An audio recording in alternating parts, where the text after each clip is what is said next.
Paz e bem, ou como me dizia o amigo Padre Dárcio há 30 e poucos anos atrás, ele dizia força e coragem, cada vez que a gente se encontrava. Esse é o programa Iluminações número 004, que é um programa para lembrar, informar pessoas que com suas vidas, suas ideias, seus exemplos, sua prática, sua simplicidade, iluminaram o mundo. Pessoas como eu iluminam até hoje. Iluminam a nossa maneira de entender a vida, o mundo, e tornar nossas vidas mais úteis, mais profundas. Semana passada foi o pastor Martin Luther King, já falei sobre São Francisco de Assis, pastor Dietrich Bonhoeffer, e hoje é um brasileiro que tinha como lema de esperança em esperança. De esperança em esperança. Uma esperança que se constrói, que vai se construindo, fazendo conquistas, aprofundando essas conquistas de dignidade, liberdade, verdade, de humanidade. Vai construindo as conquistas a partir de esperanças, criando esperanças mais concretas e profundas. Dom Paulo Evaristo Arns, cardeal arcebispo de São Paulo. Nasceu numa família muito simples, comum, dessas de interior. Em 14 de setembro de 1921. Uma família de 11 filhos, 12 filhos. E mais, conseguiu espaço e coração para ter mais 5 irmãos adotivos, 5 irmãos e irmãs. Lá no interior de Forquilinha, na colônia de Forquilinha, muito pequena, perto da divisa com o Rio Grande do Sul. Uma família muito comum, assim, muito normal. Os filhos fazendo suas brincadeiras. Então, 17 crianças.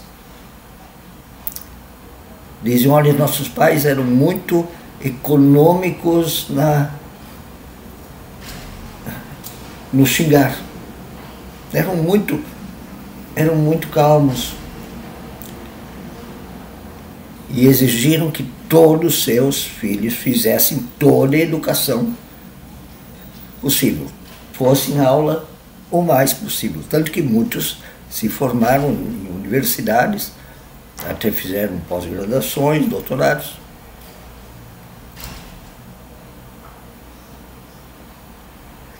Dom Paulo tomava chimarrão, um costume, era praticamente gaúchos, né?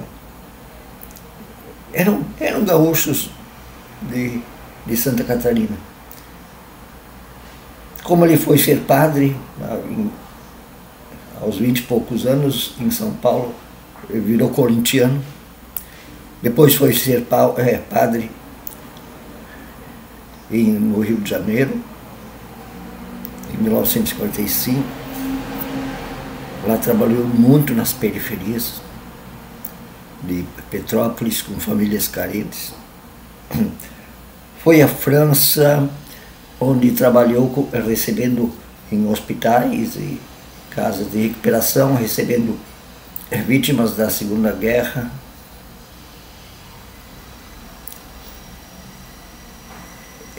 Esse homem, ele até não era assim, defensor, simpatizante da esquerda.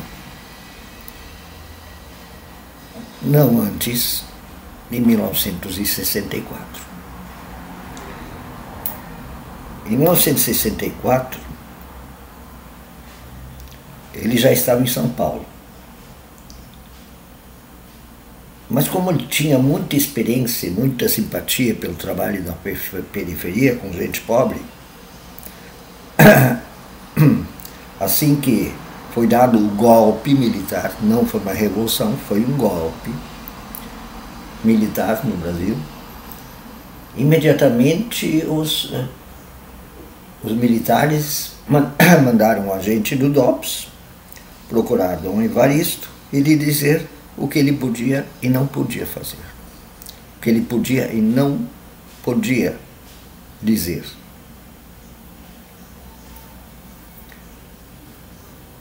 Ele teve seu primeiro contato com a ideologia por trás do golpe de 1964. E imediatamente sacou a coisa. Em 1963, ele foi elevado a bispo de São Paulo.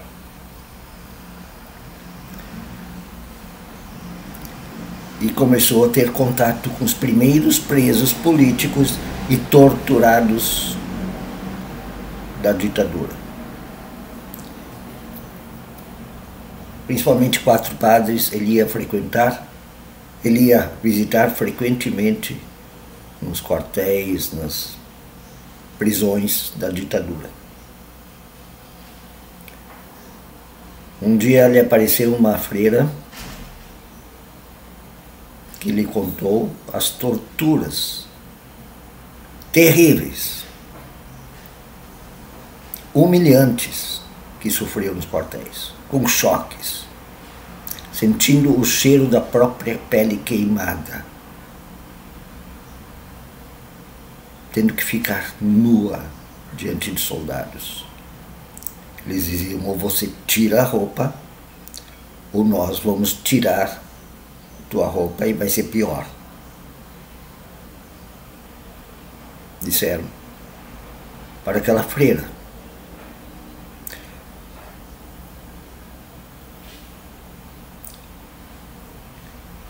Este bispo, que já logo ia se tornar em arcebispo, ele escreveu, ele não podia contar isso no país, a censura não deixaria passar. Ele escreveu para uma conferência de padres que se reunia na Suíça. E adivinham o que surgiu dali? Uma comissão para escrever um livro, que reuniu 1 milhão de páginas em documentos sobre tortura no Brasil, e dali surgiu o livro Brasil Nunca Mais, que no exterior, no mundo, se chama Tortura no Brasil. 1 milhão de páginas de documentos sobre tortura. Nunca ninguém pôde negar uma daquelas páginas. Livro Brasil Nunca Mais. Em 70 ou 71, ele foi tornado arcebispo. Por sua grande competência, ele era um cara que já com muitos livros escritos, enorme capacidade teológica. E isso elevou ele. E um trabalho reconhecido nas periferias, de grande respeito, ele foi tornado arcebispo. Em 1972, ele formou uma comissão de direitos humanos, a Comissão Paz e Justiça. Se tornou depois um movimento, Paz e Justiça, que eu conheci pessoas. Eu conheci membros dessa comissão, em São Leopoldo, na Faculdade de Teologia. Um pastor muito querido. E outros simpatizantes do movimento, ou que entraram no movimento. Comissão de Paz e Justiça. Em 1972, como arcebispo, ele conseguiu que a Arquidiocese de São Paulo vendesse o palácio onde ele morava, uma mansão. Ele comprou 1.200 terrenos em periferia para que as comunidades de pobres, trabalhadores, trabalhadoras construíssem o que precisassem. Centros comunitários, abrigos, capelas. E esses grupos, esses núcleos, formavam comunidades eclesiais de base, que trabalhavam não só a leitura bíblica, a reflexão sobre a fé, a comunhão celebrativa, eucarística, mas também a consciência do que acontecia na realidade. Em 1978, as greves de trabalhadores estavam efervescentes em São Paulo, e um dia eles reunidos em volta da Praça da Sé, no centro de São Paulo, a polícia em massa veio reprimi-los e batia neles. Dom Paulo mandou abrir as portas da catedral. E ali ele se impôs.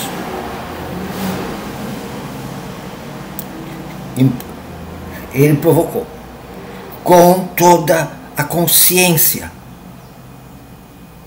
Abriu as portas da catedral e disse: trabalhadores, entrem aqui todos que precisarem. E se a polícia quiser que bata em mim,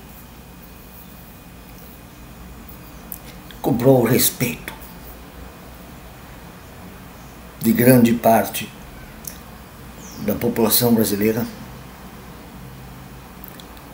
dos grupos políticos de direita, da direita mais arejada, mais progressista.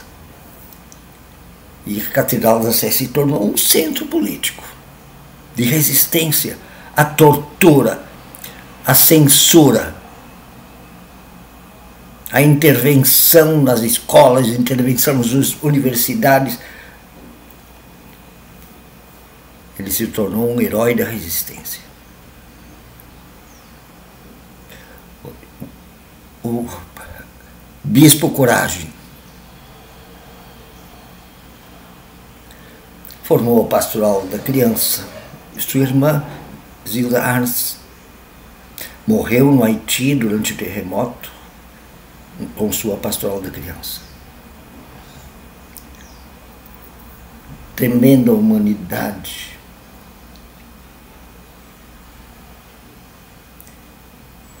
Ele pregava a paz, a dignidade, o respeito, que é construído de esperança em esperança, enfrentando a dureza, a animalidade de ditadores e ditaduras. Felizmente ele já era tão reconhecido que a ditadura não teve como batê-lo e prendê-lo. Mas que ele queria. Mas até o presidente dos Estados Unidos veio, a esposa do presidente Jimmy Carter, veio ver ele dar apoio. Porque ele era o padre Coragem, de esperança em esperança. Um herói brasileiro. Mobilizando o povo simples, pobre, explorado, oprimido. Um herói brasileiro. Uma inspiração, uma iluminação. Bom dia.